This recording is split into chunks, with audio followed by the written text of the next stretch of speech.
Alors, nous revenons aux choses sérieuses pour les générations à venir, pour les futures générations. Pour na mokonzi moko ya mboka oyo tozwa na mboka oyo, héros na biso, leader incontesté et incontestable ya Congo, ya République démocratique du Congo.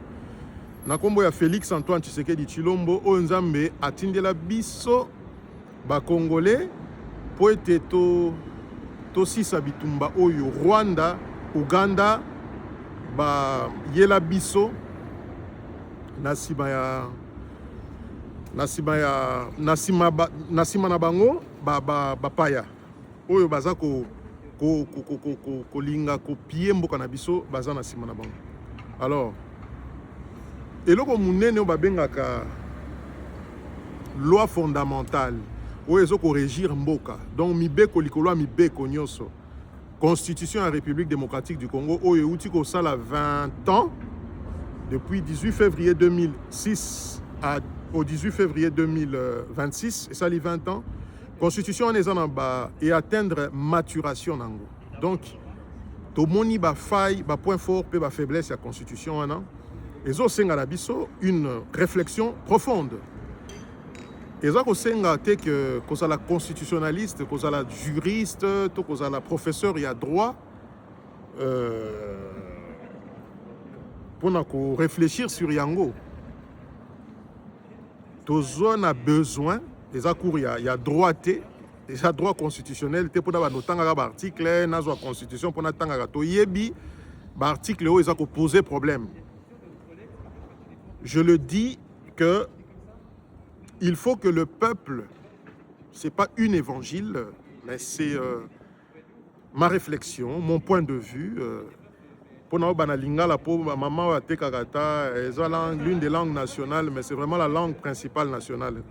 Lingala est partout, dans la République démocratique du Congo, et les Congolais à diaspora, vidéo, ils ont pour une large diffusion, ils ont pour Bayoka. Constitution Nabiso, ils ont la constitution moko ya ba belligérant pour na kimia ezonga na 2002-2003 il fallait ki eloko ya boye komama mais komama na ba paya na à l'étranger et par des étrangers biloko nyonso balobaka wana o professeur tel muta contribuer ki boye kamamba lokuta. Alors ça pour mboka na biso ezala na sous la coupe des étrangers.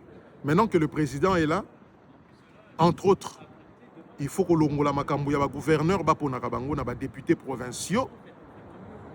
Il faut soit président ano makaba gouverneur ou soit élection ba gouverneur et salema par la population ba pona ba gouverneur. Pour bazala na lassitude wana osa musa na bango pe na liberté parce qu'actuellement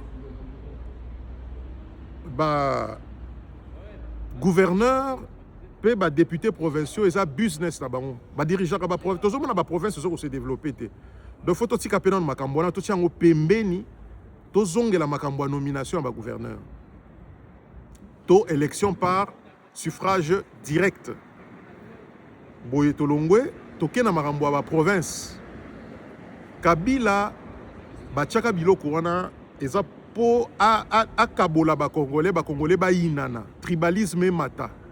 Biso ba Congolais, toza peuple moko, toza soudé na kati na biso. Donc il faut tozonga na 11 provinces. Donc ville province à Kinshasa, P Bandundu Yakala, Kasaï oriental qui inclut les 3 provinces Lomami, Sankuru, Kasaï occidental, Ozaïr qui est province orientale, Équateur, Nord Kivu, Sud Kivu, Maniema, na Grand Katanga. Ezonga ndenge ezalaki. Poto babiloko wana ya pamba biso to bato boy. Ezalate. Nganda Njika ezonga ndenge ezalaka wana avant 2015. Pe ndenge Mobutu atikaka. Mode ya scrutin ya président de la République. Il faut sérieusement réfléchir sur ça. Il faut que Parlement bandako pona président de la République. Ndenge Afrique du Sud ezalaka.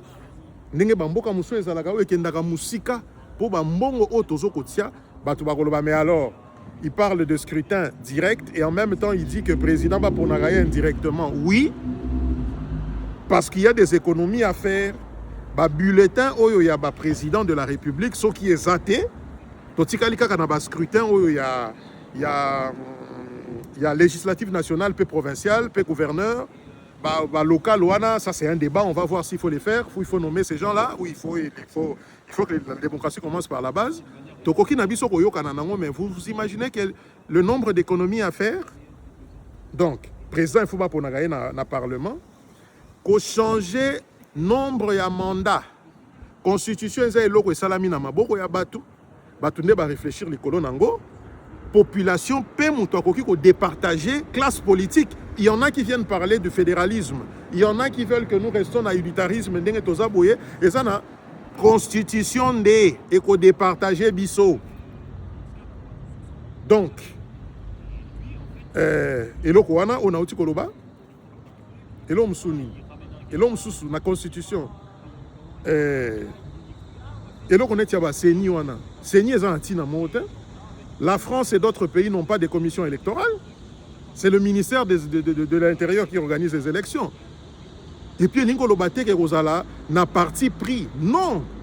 Tout le monde a ministère de l'Intérieur et organisé l'élection. Où il y a un pouvoir, il y a perdre, il y a si opposant, il y a si au pouvoir. Donc, tout ce qui est alors Félix Tshisekedi Dinde a un mboka pour donc, nous devons réfléchir. Nous, les jeunes de la République démocratique du Congo, nous devons réfléchir, arrêter d'être dans des bêtises. Peut-on soutenir Mokonzi Mboka? Dans le cadre de la jeunesse et veille patriotique, to linga Mboka na biso. Na ba maetali ba soldat, ba force, il y a défense et sécurité à Mboka. Il faut bazala vraiment na ba loi OESA qui correspondre à la constitution Otokosala pour bazala bien rémunéré.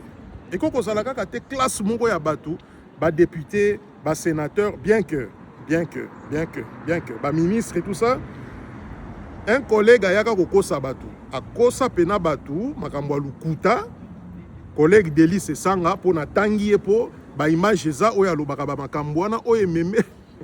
Oui, mais maintenant, il y a un problème dans le foyer. Les députés ont touché 21 000 $ américains. Ils ont évité de faire des choses, ils ont évité de faire des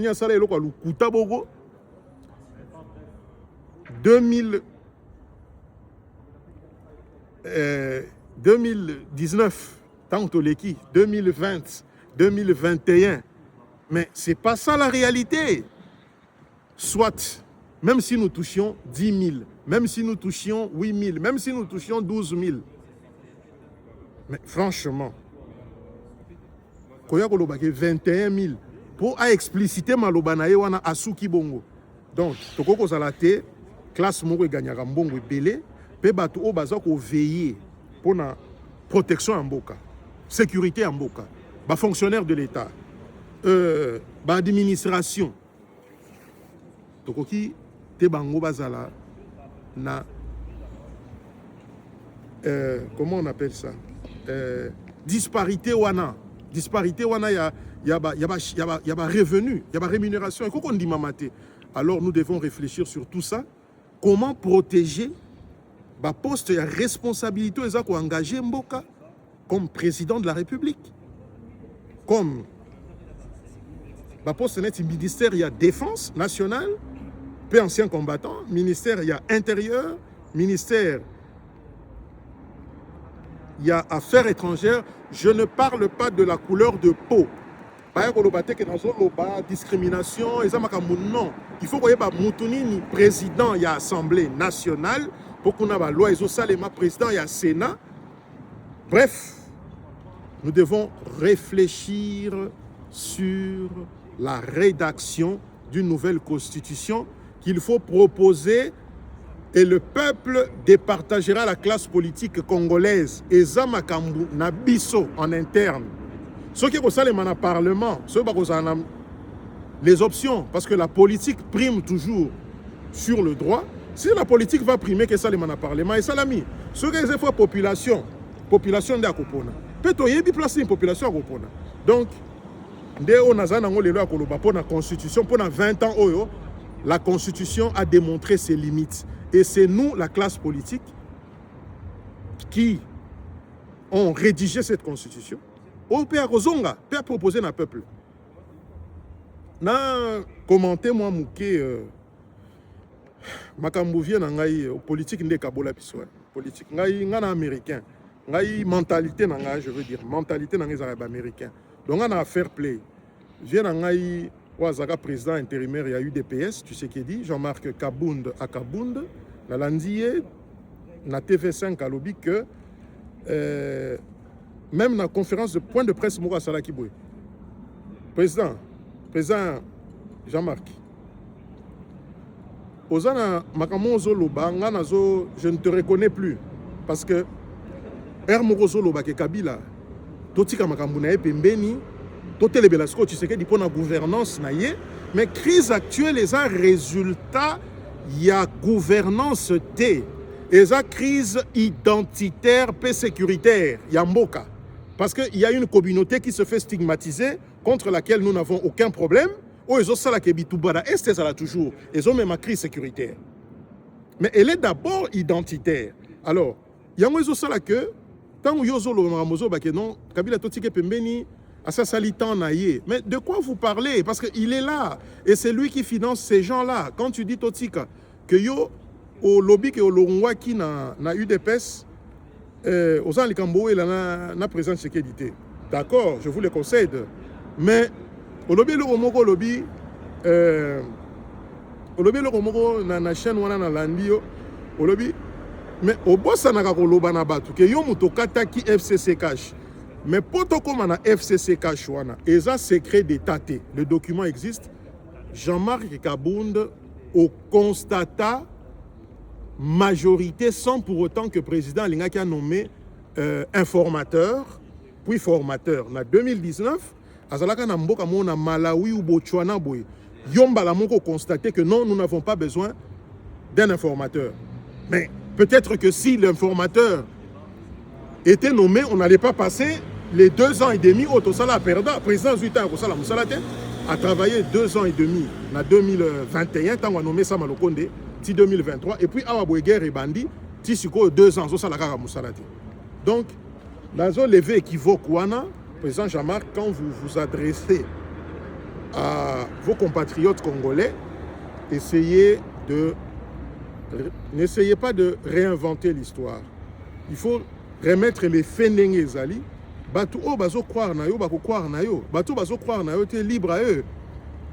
Donc la crise actuelle n'est pas une crise à gouvernance. Muto zolo bakabila wana.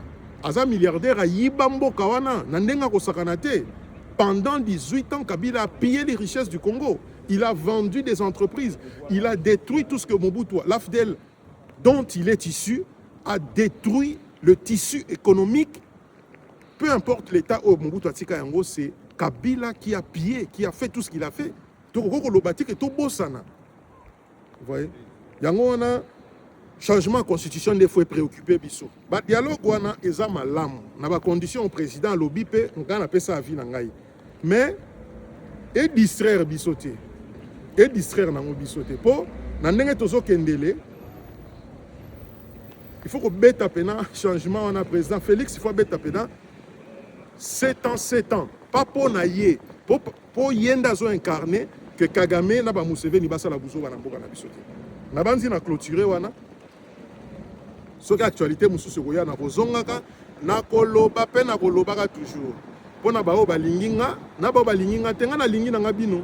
Soko sepeli kotala makambo nga na lobaka te, o zape na yo pona zolo belango bino te, na zolo belango génération future, na zolo belango mboka na ngai o na lingaka mingi, na zana mususu te. Boyende na CDC, Nzambe apambola bino. Merci beaucoup.